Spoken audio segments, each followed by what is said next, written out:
This is our top story at this hour. The anti-lockdown protests in China, which had erupted in several cities during the last few days, appears to have died down. The authorities in Beijing continue to clamp down on the demonstrations, even as they resumed COVID combat measures, including testing. Heavy police presence has been reported in several cities across China. In Beijing especially, dozens of police cars and buses full of officers were parked along an intersection in the Chinese capital. The authorities have also started taking preemptive detention measures to thwart any potential demonstrations. Meanwhile, in Shanghai, police officers could be seen patrolling areas of the cities where protests against the country's zero COVID-19 policy may erupt. Some residents say that the police officers have been asking people on the streets for their phones to check if they had the virtual private network and the Telegram app, which were used by protesters over the weekend. This wave of civil disobedience is unprecedented in mainland China. It is an open defiance of the heavy-handed lockdown that swept across the Chinese cities and was explicitly against Chinese President Xi Jinping's zero COVID-19 policy, which aims to isolate every infected person. However, there is declining willingness to abide by this policy, especially after a recent rise in infections prompted many cities to further tighten controls. Shanghai residents have fallen back into the city's daily routine of mass testing. 我有听说，但是就是特别细节或者是具体的，我不太懂，因为我感觉这个的出发点就是因为风控的原因，就是因为风控某些地区的管理的太严格，然后导致一些突发状况发生的时候，就是各种部门呢，就是它没有很好的能衔接上导致。 The Shanghai Disney Resort has been closed because of China's COVID restrictions. The resort said that it will provide refund or exchanges for all guests impacted by the closure during this period. Meanwhile, the White House has said that US President Joe Biden and his administration supported the peaceful protests in China. The National Security Council spokesperson John Kirby reiterated that Biden will be watching events in China closely. We're watching this closely, as you might expect we would. And again, we continue to stand up and support the right of peaceful protest. And I think we're going to watch this closely and we'll see where things go.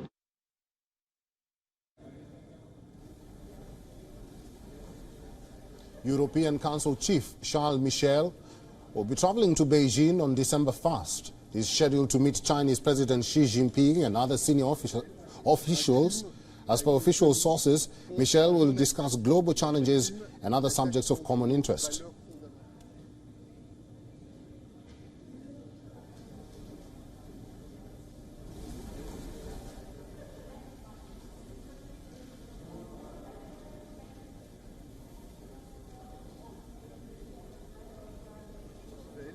Un crime a été commis contre un journaliste. While the anti-lockdown protests in China, which had erupted in several cities during the last few days, appears to have died down, the authorities in Beijing continue to clamp down on the demonstrations even as they resumed COVID combat measures, including testing. We understand that heavy police presence has been reported in several cities across China. In Beijing especially, dozens of police cars and buses full of officers were parked along an intersection in the Chinese capital. We also understand the authorities have also started taking preemptive detention measures to thwart any potential demonstrations.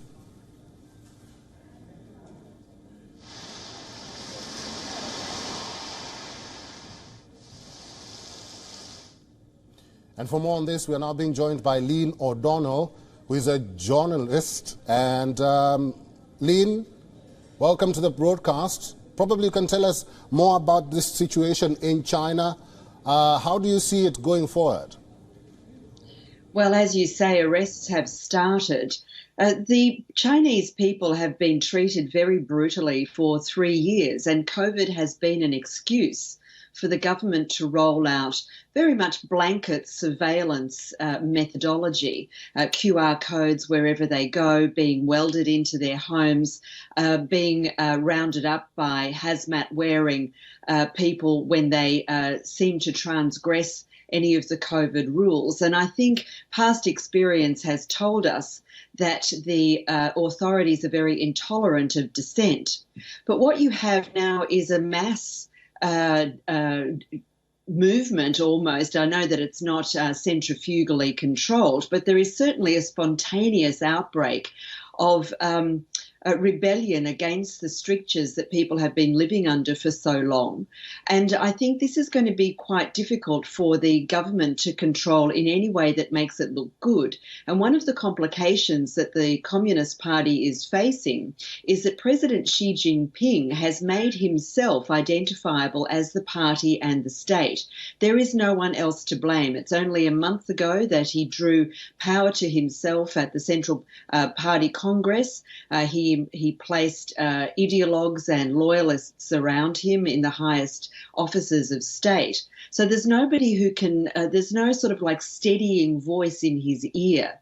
Now, the last people in China who had as much centralized power as Xi has now got to himself was Deng Xiaoping, and before him Mao Zedong. And they were very much strongmen, but Deng Xiaoping made sure that when there was crisis, such as 1989 around the protests in Tiananmen Square, there was another voice to blame. Zhao Ziyang, who was party secretary at the time, tried to say, look, don't go in, don't crack down. And when they did, Deng Xiaoping was able to blame him. Now, Xi Jinping has nobody to blame for himself. He's very vulnerable in terms of his power. Lin, these protests are having an effect on the Chinese economy. Going forward, what would be the impact if, the Chinese government continues to be very brutal to the citizens?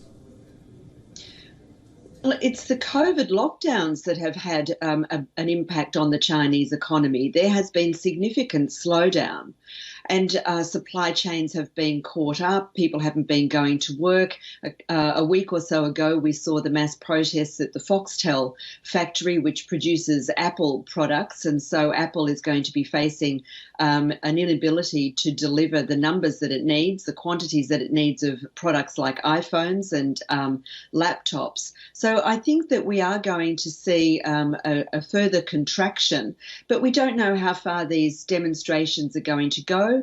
We've seen the Chinese government today say it's going to step up vaccinations of older people. So maybe it's, and it's also propagandizing the need for the COVID restrictions. So there's no back down anymore. I can only see a further slowdown in economic activity. All right, we'll have to end this discussion there. I've been talking to Lynn O'Donnell, who is a journalist live from London. Thank you, Lynn, for talking to us today.